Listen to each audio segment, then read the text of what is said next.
Hello दोस्तों, आज हम आपको बताने जा रहे हैं धर्म और अधर्म के बीच लड़े गए और मारे गए ऐसे योद्धाओं के बारे में जिनका नाम इतिहास में अमर है।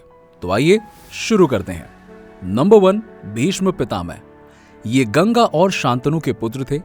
इनका बचपन का नाम देवव्रत था, लेकिन इनके द्वारा सारी उम्र शादी ना करने की प्रतिज्ञा के बाद से इन्हें भीष्म के नाम से जाना जाने लगा।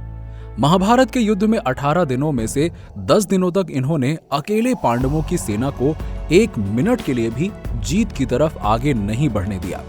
इस प्रकार भगवान श्री कृष्ण ने देखा कि युद्ध जीतना तो असंभव है, जिसके बाद इन्होंने अर्जुन को बताया कि वो कभी किसी स्त्री पर वार नहीं करेंगे और तुम युद्ध में शिखंडी को लेकर आओ। जिसके बाद अर्जुन ने शिखंडी को आगे करके भीष्म पितामह पे तीर चलाया और तब जाके इनको मारना संभव हुआ।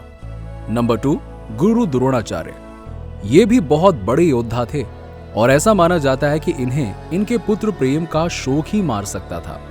इसलिए एक बार फिर भगवान श्री कृष्ण ने भीम से अश्वत्थामा नाम के हाथी को मारने को कहा, क्योंकि द्रोणाचार्य के पुत्र का नाम ही अश्वत्थामा था। और गुरु द्रोणाचार्य से ये कहा कि अश्वत्थामा मर गया। आपको यकीन ना हो तो आप युधिष्ठिर से पूछ सकते हैं। और गुरु द्रोणाचार्य ये जानते थे कि युधिष्ठिर कभी झूठ नहीं बोलते, इसीलिए उन्होंने जैसे ही युधिष्ठिर से पूछा, युधिष्ठिर ने कहा कि हाँ, अश्वत्थामा मारा गया। लेकिन उसके आगे वो जैसे ही हाथी की बात करने जा रहे थे, भगवान श्री कृष्ण ने बहुत जोर का शंखनाद कर दिया और जिससे हाथी की बात गुरु द्रोणाचार्य सुन ही नहीं पाए। और इतना सुनते ही पुत्र प्रेम में विहल होकर गुरु द्रोणाचार्य ने अपने शस्त्र त्याग दिए और तभी धियून ने उनका सर धड़ से अलग कर दिया। नंबर 3, जयद्रथ।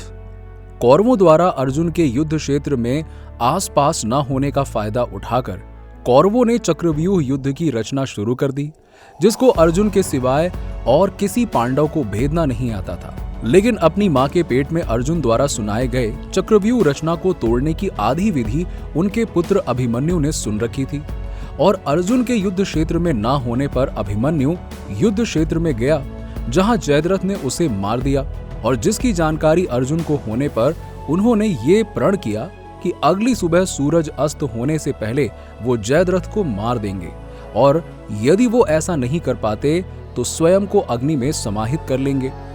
अर्जुन के इस प्रतिज्ञा के बाद भगवान को उनकी रक्षा करने के लिए एक बार फिर से अधर्म का सहारा लेना पड़ा और अपने सुदर्शन चक्र से सूरज को ढकना पड़ा, जिससे जयद्रथ को यह लगने लगा कि सूर्यास्त हो गया। और हुआ भी ऐसा ही कुछ। सूरज को अस्त समझकर जयद्रथ अपनी जगह से बाहर आ गया और उसके बाहर आते ही भगवान ने सुदर्शन को हटा लिया, जिससे सूरज पे छाया अंधेरा हट गया। और उसके बाद अर्जुन ने उसका सर धड़ से अलग करके अपनी प्रतिज्ञा पूरी की। नंबर 4, महावीर कर्ण। ये परमवीर होने के साथ ही साथ महादानी भी थे। इनके पास भी भगवान शिव का दिया हुआ कवच और कुंडल था, जिसके होते हुए इन्हें कोई नहीं मार सकता था। लेकिन अपनी माता कुंती के द्वारा कर्ण और कुंडल को मांगे जाने पर इन्होंने बिना अपने प्राण के बारे में सोचे उन्हें वो दान कर दिया और उन्हें ये वचन दिया कि उनके 5 पुत्र हमेशा जीवित रहेंगे, लेकिन उन 5 में एक वो होंगे या अर्जुन। इसका फैसला वो वक्त पे छोड़ते हैं। इसके बाद युद्ध में इनके रथ का पहिया कीचड़ में घुस गया था और जिसे इनके द्वारा निकालने का अथक प्रयास भी किया गया। लेकिन इसी मौके का फायदा उठाते हुए कृष्ण की आज्ञा पर अर्जुन ने इन पर हमला कर दिया और इस तरह से एक और वीर युद्ध क्षेत्र में धराशायी हो गया। नंबर 5, दुर्योधन। गांधारी के पुत्र दुर्योधन को भी पांडवों द्वारा छल से मारा गया था।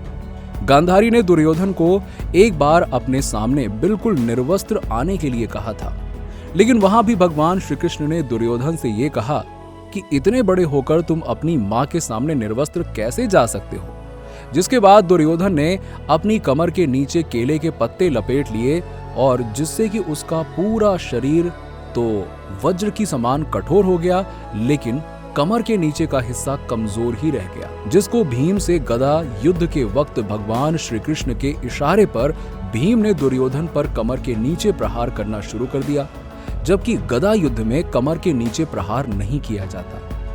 इस प्रकार दुर्योधन को भी महाभारत के युद्ध में छल का ही सहारा लेकर मारा गया। तो आपको वीडियो अच्छी लगी हो तो इसे लाइक करें, शेयर करें और चैनल को सब्सक्राइब कर लें।